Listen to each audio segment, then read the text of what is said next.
Hello everyone. Today I will tell you a story. The story is titled, By and the Times I Called His Name Softly and Quote. Please like and subscribe to my channel if you appreciate me. You can skip this if you don't and oppose. Like this video. Thank you very much. The story begins as follows. By is not a loud cat. He doesn't announce himself with sharp meows or dramatic leaps. Instead, he moves through the house like a soft gray shadow, quiet but always present. Every morning, before the sun fully wakes the street outside, By wakes me. He does this not by noise, but by weight. A gentle pressure on my chest. A warm curl near my neck. Sometimes the soft brush of his tail across my cheek, as if he is checking whether I am still part of his world. My eyes stay closed, and that is when I whisper his name for the first time that day. By. I say it very softly, almost like I'm afraid the sound itself might scare the morning away. His ears twitch. That tiny movement is enough to tell me he heard me. He lifts his head slowly, eyes half open, golden and calm. He doesn't rush. By never rushes. He leans closer and presses his forehead against my chin. A quiet greeting. No words needed. By came into my life on an ordinary day. No big moment. No dramatic rescue story. Just a small kitten sitting in a cardboard box, looking more curious than scared. From the very beginning, he seemed to listen more than he spoke. While other kittens cried for attention, By watched. When I called his name back then, it felt strange, like calling into a quiet room and waiting to see if the room itself would answer. And it did. Now, years later, calling By's name has become a habit woven into my daily life. I call him softly when I walk past the couch and see a tail tucked behind the pillow. I call him when I open the window and fresh air fills the room. I call him when I sit down after a long day, tired but grateful. Sometimes he comes. Sometimes he just flicks his ear. Both answers feel enough. In the mornings, while the world outside is already busy with engines and footsteps, By and I stay slow. I whisper his name while pouring coffee. He sits near my feet, looking up as if the sound itself matters more than what I want from him. I'm not calling him to do anything. I'm calling him just to say, I see you. Afternoons are By's favorite time to disappear. The house grows quiet after lunch. Light spills across the floor in long, warm shapes. Somewhere in that golden silence, By chooses a place to become invisible.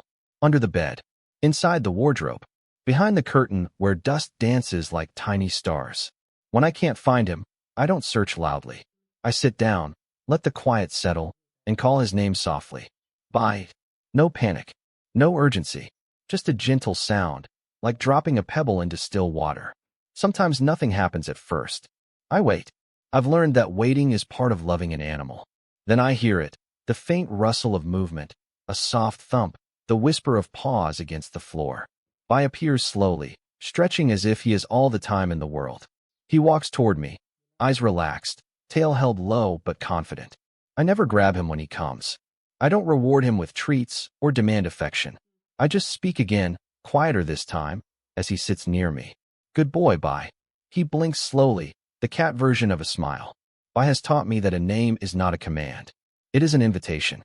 There are days when I feel heavy. Work feels endless. Messages pile up. The world demands answers faster than I can give them. On those days, By seems to know. He doesn't jump onto my lap. He doesn't force comfort. He simply stays nearby, and I call his name. Softly. Not because I need him to fix anything, but because saying his name reminds me that connection doesn't have to be loud to be real. That presence doesn't always look like action. One afternoon, rain started falling without warning. The sky turned gray, and the sound of water filled the air. I sat by the window, watching the street blur. By sat beside me, eyes following the drops. I whispered his name again. By. He turned his head toward me and placed one paw on my leg. Just one. A small gesture, but full of meaning. In that moment, I realized something important. By listens not only to my voice, but to my mood. The softness of how I say his name carries my emotions.